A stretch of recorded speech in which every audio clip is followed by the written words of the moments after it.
Olhe para a pessoa que está do seu lado e fale assim, ó, Deus vai transformar a sua vida.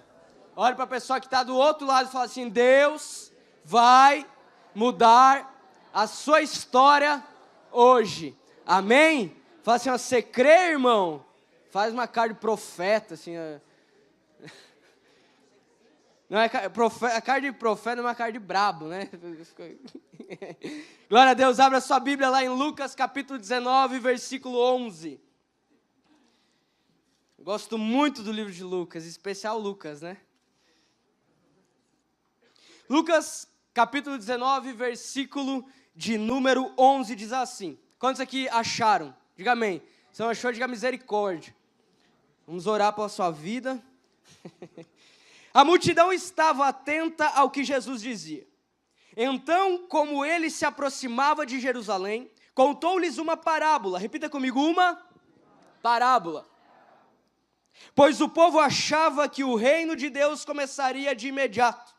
Disse ele, um nobre foi chamado a um país distante para ser coroado rei, depois voltar. Antes de partir, reuniu 10 de seus servos e deu a cada um deles 10 moedas de prata. Repita comigo, 10 moedas de prata. Dizendo, invistam esse dinheiro enquanto eu estiver fora. Seu povo, porém, o odiava. E enviou uma delegação atrás dele para dizer, não queremos que ele seja nosso rei. Depois de ser coroado, ele voltou e chamou os servos aos quais tinha confiado o dinheiro, pois queria saber quanto haviam lucrado. O primeiro, repita comigo, o primeiro servo informou, Senhor, investi seu dinheiro e ele rendeu 10 vezes a quantia recebida. Muito bem, disse o rei, você é um bom servo, foi fiel no pouco que eu lhe confiei, e como recompensa governará 10 cidades. O segundo informou, Senhor, investi seu dinheiro e ele rendeu 5 vezes a quantia recebida. Muito bem, disse o rei, você governará 5 cidades. Verso 20, o terceiro servo, porém, trouxe de volta apenas a quantia recebida e disse, repita comigo, apenas a quantia recebida.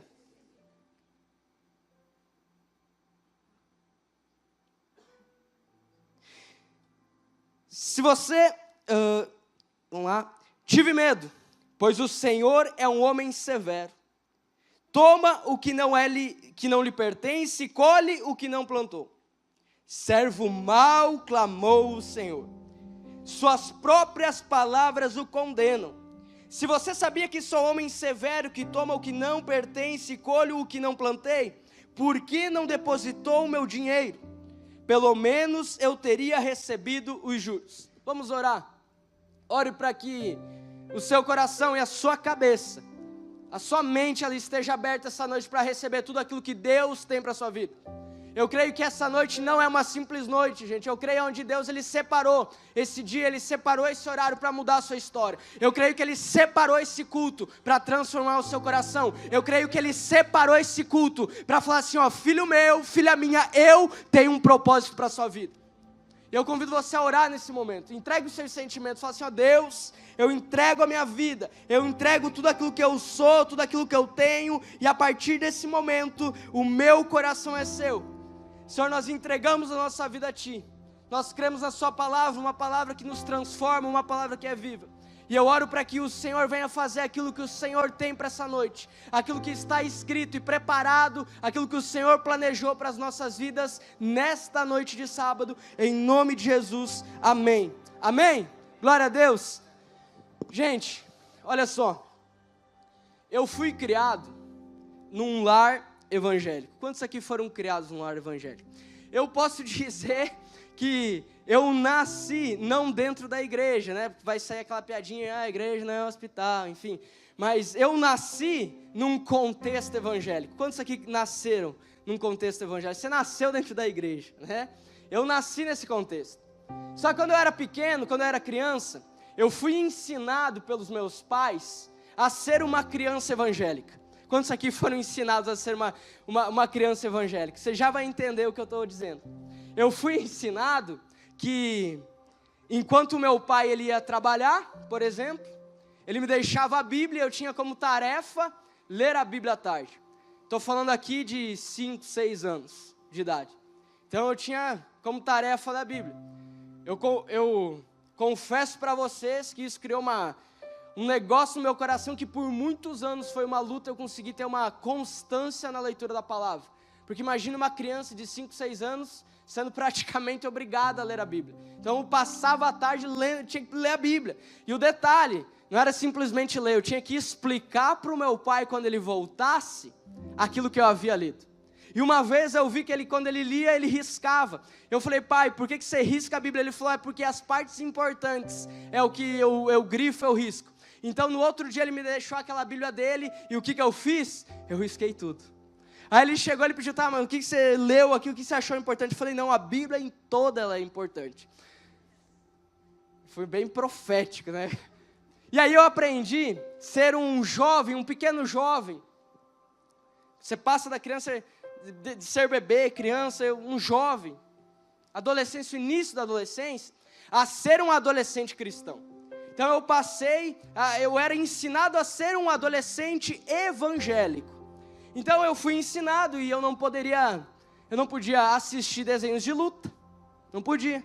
Então você quer me ver fora da conversa? Comece a falar sobre Dragon Ball comigo. Você quer me ver fora da conversa? Comece a falar de Pikachu. Eu sei de Pokémon, né? O Pokémon é do Pikachu. O Pikachu é o amarelinho. Você quer tirar eu? Começa a conversar sobre Dragon Ball. Começa a conversar comigo. Porque a mentalidade dos meus pais, a mentalidade do meio evangélico na época é que de desenho era coisa do demônio. Eu fui criado num contexto onde se eu chegasse em casa com aquelas tatuagens de chicletes, quantos aqui já fizeram? Eu ia quase que para cadeira elétrica, porque as tatuagens dos chicletes eram demoníacas, as tatuagens tribais eram demoníacas. Eu fui criado nesse contexto, eu fui criado num contexto onde os meus avós iam à praia de calça, porque se fosse de calção, ia para o inferno. Fui criado nesse contexto. Então esse contexto evangélico, onde um evangélico ele era taxado por um evangélico quando ele estava de calça e camisa social. Ali está indo o crente. Fui criado num contexto onde tinha shows na EFAP, o parque aqui, onde eu chegava na aula, depois do show, do dia posterior do show, e todos os meus amiguinhos estavam conversando acerca daquele show. E eu me lembro que um daqueles anos o KLB veio para cá. E aí, eu sou da época, eu não sei como é que funciona hoje, mas eu sou da época que a gente chegava antes na escola para colocar as mochilas na frente da sala, porque aí era a fila para entrar e escolher a carteira. Quantos aqui são nessa época? Nós estamos ficando velhos, né? Então eu sou dessa época. E naquele dia, gente, eu me lembro como se fosse hoje. Naquele dia, o KLB tinha sido ontem. Eu cheguei na fila, estava lá minha mochila guardada, os meus colegas falando, porque o show do KLB, porque o Kiko não sei o quê, o Leandro tá, não sei o quê. Falou, Lucas, você foi? Eu falei, eu fui. E como é que foi? Foi sinistro, foi muito bom. Então eu fui criado num contexto desse, onde o evangélico tinha uma cúpula nele, o evangélico. Só que aí eu cresci e eu aceitei Jesus. E quando eu aceitei Jesus, eu entendi que a minha salvação é pela graça dele com a minha vida. Eu entendi que não importa como eu estou, não importa como eu me visto, não importa como eu estou andando, eu entendi que através do amor de Cristo Jesus naquela cruz por mim, eu tenho a possibilidade de ser o embaixador dele aqui na terra. Eu entendi isso. E você veja que esse contexto era um contexto onde essa história é contada, onde essa parábola é narrada. Alguns versículos antes nós temos a história de Zaqueu. Jesus ele está chegando na cidade. Zaqueu é um homem rico, um homem que era chefe dos cobradores de impostos, ou seja, ele ganhava em cima dos cobradores de impostos. Aquele homem que era muito mal falado na cidade, porque quem aqui gosta de pagar imposto? Levanta o braço, quem gosta de pagar imposto? Quem gosta da carga tributária do Brasil? Ninguém gosta. Você imagina na época. Imagina na época como não era. Então aquele homem era odiado pelo aquele povo. Só que aí Jesus está chegando na cidade dele. E quando ele descobre que Jesus estava chegando na cidade dele, ele sobe no alto de uma árvore. E quando Jesus ele era um homem, a Bíblia fala que era um homem pequeno, então ele estava no nível da multidão, então ele não conseguia ver Jesus, e Jesus não iria conseguir ver ele, porque ele era um homem pequeno. Então ele usa da cabeça, ele sobe do alto de uma árvore, Jesus está andando e ele fala assim, desce, que essa noite eu vou passar na sua casa. E isso causa espanto para a turma. É mais ou menos assim, Lula e Jesus chegar e falar assim, eu vou dormir e passar a noite na casa do Lula. É mais ou menos assim. Causou um espanto. Quando eu falei aqui, causou um espanto. Só que Jesus, ele vai muito mais além disso, ele fala assim, que essa noite a salvação chegou na casa de Zaqueu. Se não bastasse Jesus assim dar um tapa de luva na turma que estava falando ali, ele fala assim, não, vocês, a salvação chegou na sua casa. Então é nesse contexto que acontece essa parábola, que Jesus então ele começa a contar essa parábola. Então Jesus, ele vai para a casa de Zaqueu, e ele começa então a contar essa parábola, por quê? Porque a turma estava começando a falar mal de Jesus. A turma estava começando a fofocar acerca de Jesus. Então Jesus fala assim, peraí. E lá no verso 12 ele fala assim, um nobre foi chamado a um país distante para ser coroado rei e depois voltar. Jesus está falando dele mesmo. Jesus está falando dele mesmo. Ele começa então a parábola, e eu falei aqui semana passada, que parábola nada mais é que uma história para repreender, para ensinar aquelas pessoas que estão escutando. Então Jesus ele usa dessa alegoria e fala assim, alguém foi chamado. Ele foi chamado, e vai descer, foi chamado para um país muito distante. E a parábola ela fala que esse homem, ele dá para 3 pessoas. Para um, ele dá uma medida. Para o segundo, ele dá a mesma medida. Para o terceiro, ele dá a mesma medida. O primeiro, ele faz 10 vezes mais. O segundo faz 5 vezes mais. E ambos são coroados com uma gratificação de Jesus. Ele fala assim, daquele servo, ele fala assim, daquele homem. Ele fala assim, parabéns. Parabéns. Depois de um tempo daquele homem fora, aquele homem volta, ele quer prestar conta daquilo que tinha deixado na mão daqueles camaradas. E o terceiro homem, ele fala assim, eu tive medo. Eu tive medo, porque o Senhor é um homem muito severo. Eu tive medo daquilo que eu iria sofrer. Eu tive medo. E aquele homem ele enterra, aquele homem ele esconde aquela mina.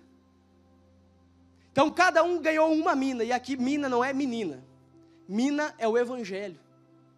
Mina aqui está se referindo, gente, ao Evangelho.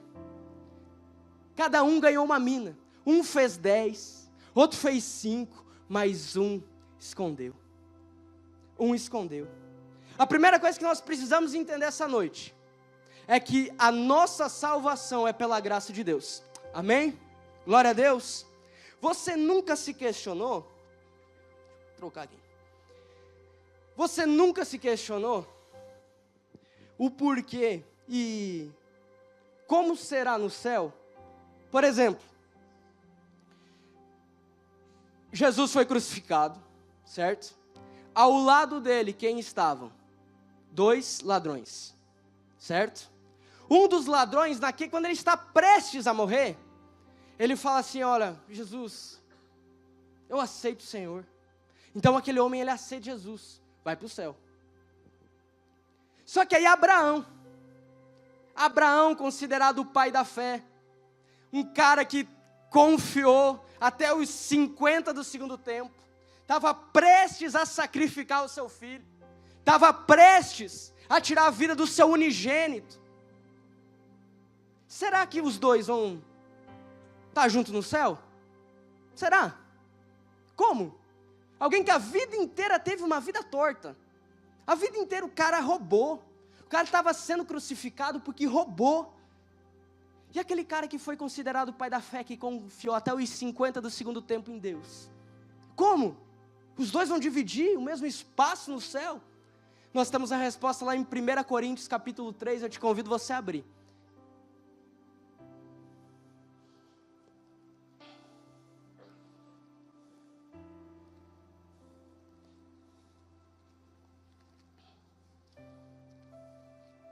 Deus é bom, hein? Amém? Deus é bom.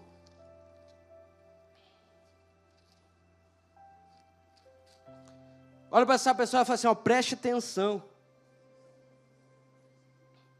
Muita atenção. Gente, olha que incrível esse texto. Olha que incrível esse texto. Preste muita atenção mesmo. Pela graça que me foi dada, lancei o alicerce como um construtor competente. E agora outros estão construindo sobre ele. Mas quem constrói sobre o alicerce precisa ter muito cuidado, pois ninguém poderá lançar outro alicerce além daquele que já foi posto. Isto é Jesus. Aqueles que constroem sobre esse alicerce podem usar vários materiais: ouro, prata, pedras preciosas, madeira, feno, palha. No dia do juízo, porém, o fogo revelará que tipo de obra cada construtor realizou. E o fogo mostrará se a obra tem algum valor. Se ela sobreviver, o construtor receberá recompensa. Se ela queimar, o construtor sofrerá grande prejuízo, mas será salvo como alguém que é resgatado em meio ao fogo. Olha só que interessante. Através da graça, eu e você, nós somos salvos. Amém? Você entendeu isso? Nós somos salvos. Mas Jesus veio e cavou, e fundamentou, e sofreu, e cavou profundo, e cavou mais profundo. E Ele fez o que nós chamamos e o que a Bíblia fala de alicerces. Para que através da graça, eu e você começássemos a viver o Evangelho. Jesus Cristo veio para nos dar vida, vida em abundância. Jesus Cristo veio para nos dar a possibilidade de escrevermos a nossa história novamente. Jesus Cristo veio para levar sobre você todos os seus pecados, sobre as suas iniquidades, para Ele te dar um novo, um renovo. Jesus Cristo veio. Jesus Cristo veio para te dar a possibilidade de viver algo profundo nele. Jesus Cristo veio, amém? Então você foi encontrado pelo amor de Deus, você foi encontrado pela misericórdia, pela graça de Deus. Só que a Bíblia fala que o alicerce ele está feito. E a partir do alicerce, nós temos uma plataforma, temos uma laje. E a Bíblia fala que se o alicerce ele está fundo, a partir desse momento precisa haver a edificação. Ou seja, as sapatas já estão feitas, a fundação já está feita, nada está sendo visto. A partir de agora precisa se começar a ver o prédio. E a Bíblia ela vai um pouco mais além, ela fala que esse prédio, essa edificação, ela pode ser dada de duas formas. A primeira delas, ela tem um contexto, ela tem um grupo de três. O ouro, pedras preciosas. Qual que é o terceiro? Vamos lá.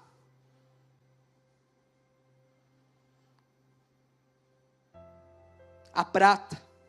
E o outro, madeira, feno e palha. Todas as vezes que a Bíblia se refere a ouro, ela está falando a Deus, algo eterno, algo duradouro. Todas as vezes que a Bíblia se refere a madeira, ela está se referindo ao homem, ao ser humano, algo que pode evaporar, todas as vezes. Então aqui, nós temos um confronto, de como tem estado aquilo que nós temos feito. Será que nós temos trabalhado para forjar coisas como ouro, como pedras preciosas? Ou será que a sua energia tem sido gasta para coisas que são como a madeira e como a palha? Porque quando nós chegarmos diante de Deus, vai ter um fogo lá. E olha que interessante, o ouro, quanto mais fogo tem no ouro, o ouro, para descobrirem que o ouro ele é puro, ele é posto no fogo. E quanto mais amarelo ele ficar, mais puro, obviamente ele é. John Bevere, ele fala assim que eu e você, nós somos salvos pela graça. Mas o que nos fará viver uma eternidade diferente das outras pessoas são as nossas obras. O que vai colocar você em patamares diferentes são aquilo que você tem gerado e tem aquilo que você tem edificado aqui na terra. São aquelas coisas que você tem feito aqui na terra. São os seus frutos aqui na terra. Eu e você, nós somos chamados para um evangelho de movimento. Eu e você, nós somos chamados para um evangelho que corre riscos. Eu e você, nós somos chamados por um evangelho que muitas vezes você vai ficar até envergonhado. Porque no meio de muita gente você vai falar assim, eu sou cristão, me desculpa aí, amigão. Mas você está construindo a sua edificação, forjada no fogo. Você está sendo um cristão forjado no fogo. Um cristão que não é por uma palavra de confronto, você sai da igreja. Não é por um discipulado um pouco mais forte, você, não, eu quero trocar de clã. Não é por uma chamada de atenção, você fala assim, a cruz é muito pouco para mim. Não é por, às vezes, falta de oportunidades, que você desiste de Deus. Quando você desiste da igreja, você está desistindo de Deus. Jesus cavou o alicerce do nosso cristianismo. Agora cabe a nós construirmos a edificação. Cabe a mim e a você construirmos a edificação. Quantos aqui querem construir algo para a eternidade? Quantos aqui querem construir algo que perdure por gerações? Amém? E olha que interessante, gente. Fala assim, e agora outros estão concluindo sobre ele. Nós somos alvos da graça para edificarmos o reino de Deus aqui na terra. Eu e você, nós somos alcançados por Deus. Não para que nós sejamos mais um. Não para que nós vivamos de uma forma onde deixa a vida me levar. Não porque a partir do momento que eu sou salvo pela graça, eu posso falar assim, então pastor, eu posso simplesmente ficar da forma que eu estou. Mas nós somos chamados para ter uma edificação forjada no fogo. Nós somos chamados para quando nós estarmos perante Jesus, vai estar lá um negócio de fogo, vai tacar tudo aquilo que você fez. Será que todas as obras, será que todo o seu trabalho, será que toda a sua falta de tempo, porque a sua agenda está lotada com as coisas da igreja, será que toda o seu cansaço, porque você é clã, é next level, é culto, é louvor, é muita coisa, é escola de líderes, será que tudo isso que você tem feito é algo de realmente valor para Deus, ou é algo para você procurar agradar pessoas? Nós estamos na metade do ano. Quantas vidas foram ganhas para Jesus através da sua simples vida? Nós estamos na metade do ano. Para quantas pessoas você falou do amor de Cristo Jesus? Para quantas pessoas? Faça uma reflexão nesse momento. Se as suas atitudes das próximas 24 horas, as suas decisões das próximas 24 horas, elas influenciassem naquilo que você iria viver, e naquilo que você iria sofrer, nos próximos bilhões de dias, como seria as suas decisões? Como seria? O que você iria valorizar? Jesus Cristo morreu na cruz, pela minha e pela sua vida. Ele não falou que ia ser fácil. Ele nunca falou que ia ser fácil. Pelo contrário, ele fala assim, ó, você quer me seguir? Tome a sua cruz e siga-me. Ele nunca falou que ia ser fácil. Mas o mais difícil, ele já fez. O mais difícil, ele já cavou. Para que eu e você agora venhamos levantar a edificação do Evangelho. Amém? Glória a Deus. Glória a Deus. Mas aí eu te pergunto, qual foi o problema daquele servo que guardou?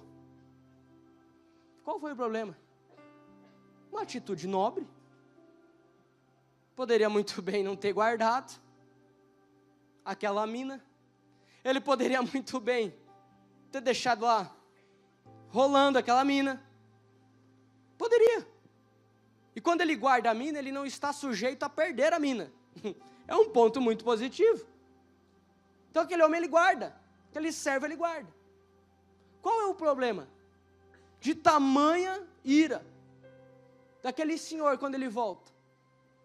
Eu te pergunto, quanto tempo será que aquele chefe ficou fora? 1 ano? 6 meses? 5 anos? 10 anos? Quanto tempo? Quanto tempo aquele homem ficou fora? O que aquele homem ele queria, e o que aquele homem, aquele servo, aquele chefe deixou, o de mais valor não era a mina, mas o tempo para trabalhar. Ele tinha tempo para trabalhar. Só que quando ele esconde aquela mina, ele tem todo 12 meses para ficar trabalhando para ele, para ficar edificando coisas para ele, enquanto o outro está multiplicando e chega até 10. O que nós podemos aprender nessa parábola é que o nosso tempo tem valor. O nosso tempo tem valor. O dia de hoje nunca mais vai voltar. Nunca mais. O dia de ontem, por melhor que foi, às vezes você viveu uma experiência incrível, mas ele nunca mais vai voltar. Talvez ontem você encontrou o amor da sua vida, mas ele nunca mais vai voltar. Talvez ontem você recebeu a pior notícia da sua vida. Isso te marca, mas aquele dia nunca mais irá voltar. O dia de hoje nunca mais irá voltar. Acontece que nós precisamos do dia de hoje para chegarmos aonde nós queremos chegar. Para nós chegarmos no nosso objetivo e no nosso alvo, nós precisamos do dia de hoje.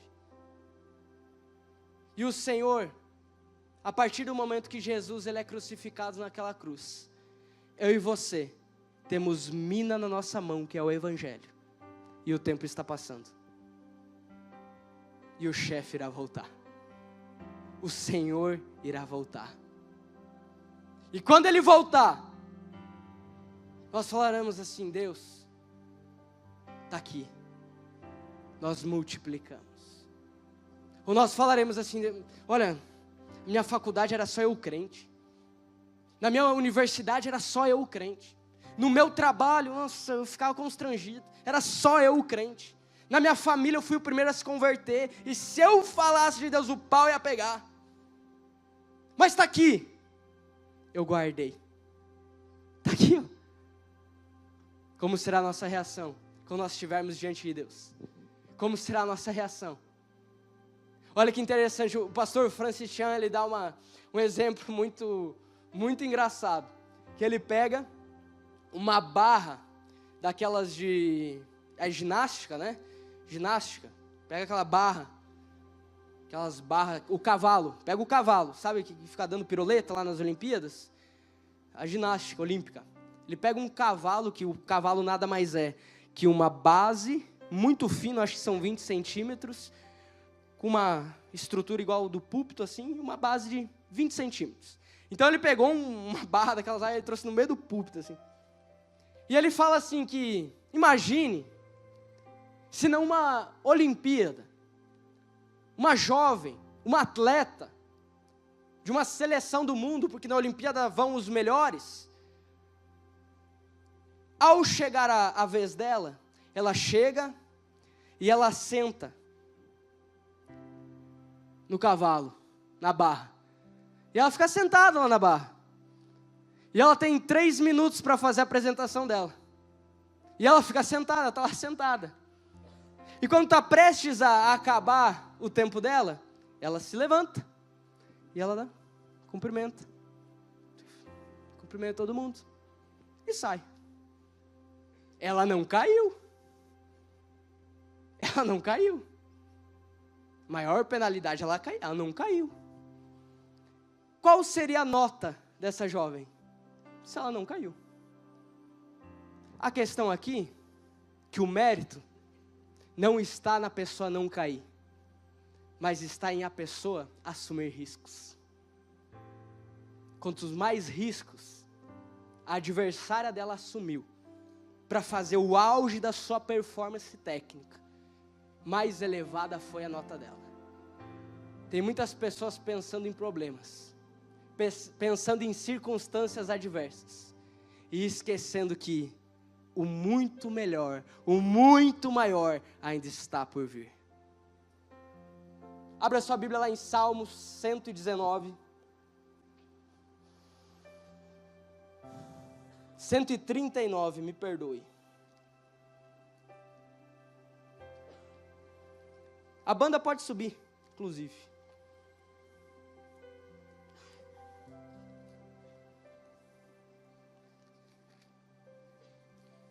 Salmos 139, verso 16.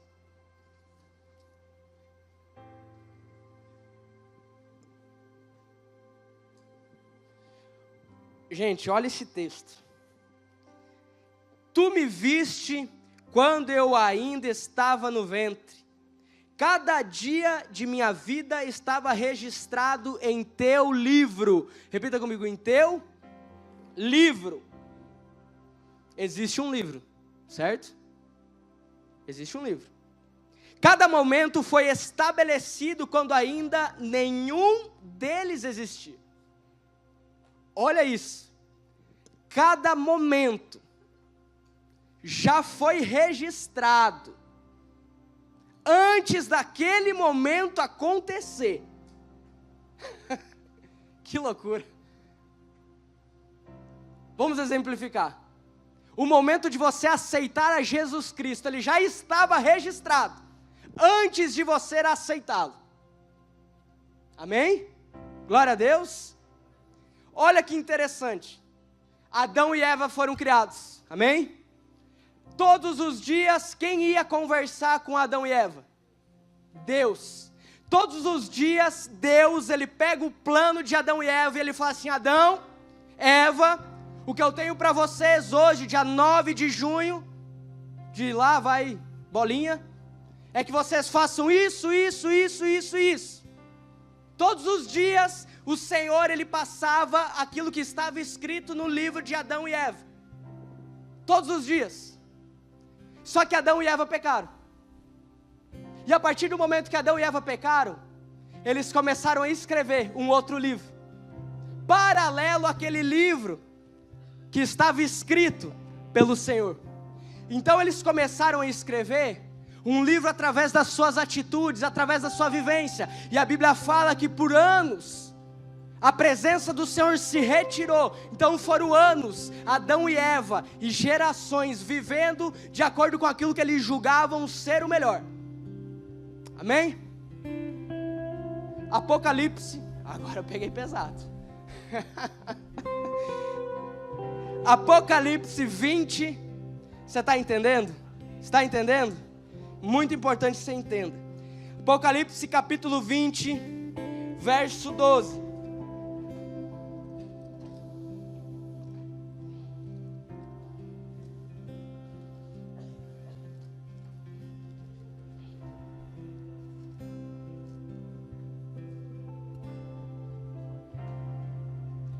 Olha só, verso 12: vi os mortos pequenos e grandes, em pé diante todo o trono de Deus. O escritor de Apocalipse, ele está relatando através de uma visão que ele teve. Amém? Importante você entender isso. A terra e o céu fugiram de sua presença, mas não encontraram lugar para se esconder. Versículo 11. Viu os mortos pequenos e grandes em pé diante do trono de Deus, e foram abertos os livros, incluindo o livro da vida. Os mortos foram julgados segundo o que haviam feito, conforme o que estava registrado nos livros.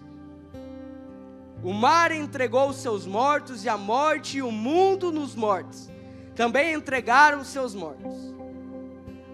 Gente, chegará o dia onde você vai estar na fila do céu, onde as trombetas irão tocar, onde você irá para o alto da glória, você vai exercer a graça de Deus sobre a sua vida, você está prestes a entrar no céu, e quando você está prestes a entrar no céu, você chega diante de Deus, você chega diante dos anjos, e fala assim, ó, esse aqui é o livro que eu escrevi da minha vida.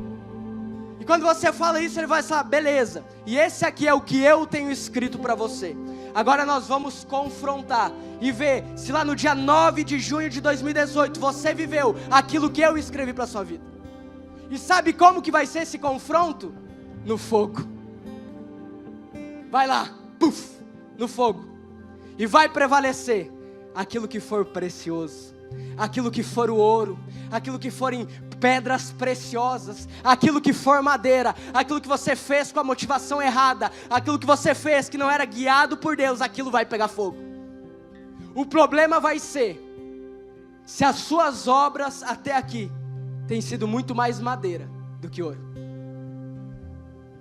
Mas essa noite, Deus ele te desperta para que você viva algo sobrenatural em Deus. Eu gostaria de orar pela sua vida.